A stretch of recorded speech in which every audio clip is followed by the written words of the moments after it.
Alors les enfants, aujourd'hui, je vous explique un petit peu comment ça fonctionne, le complément du verbe. On travaille en grammaire. Avant de travailler sur le complément du verbe, on va se faire un petit rappel. Dans une phrase comme les enfants font leur exercice dans le cahier, dans une phrase typique en grammaire, toujours je cherche le verbe et le sujet.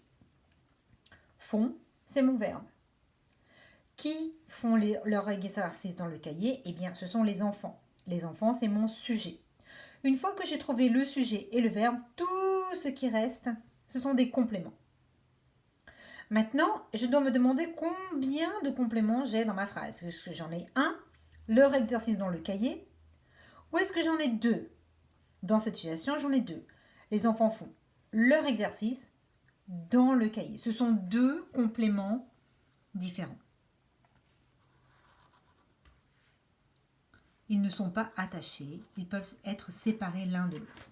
Tous les deux sont des compléments.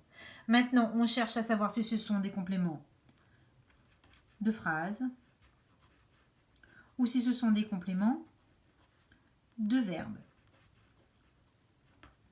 Le complément de verbe, on va le voir, je le reconnais, le complément de verbe, parce qu'il ne peut pas être supprimé. Je ne peux pas l'enlever. Quand je regarde ma phrase, les enfants font leur exercice dans le cahier. Il y a un complément que je ne peux pas enlever, c'est leur exercice. Je ne peux pas dire les enfants font dans le cahier, parce qu'à ce moment-là, je me demande les enfants font quoi.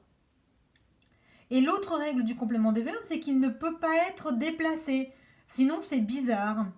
Leur exercice, les enfants font dans le cahier. C'est vraiment une phrase étrange et on ne parle pas comme ça.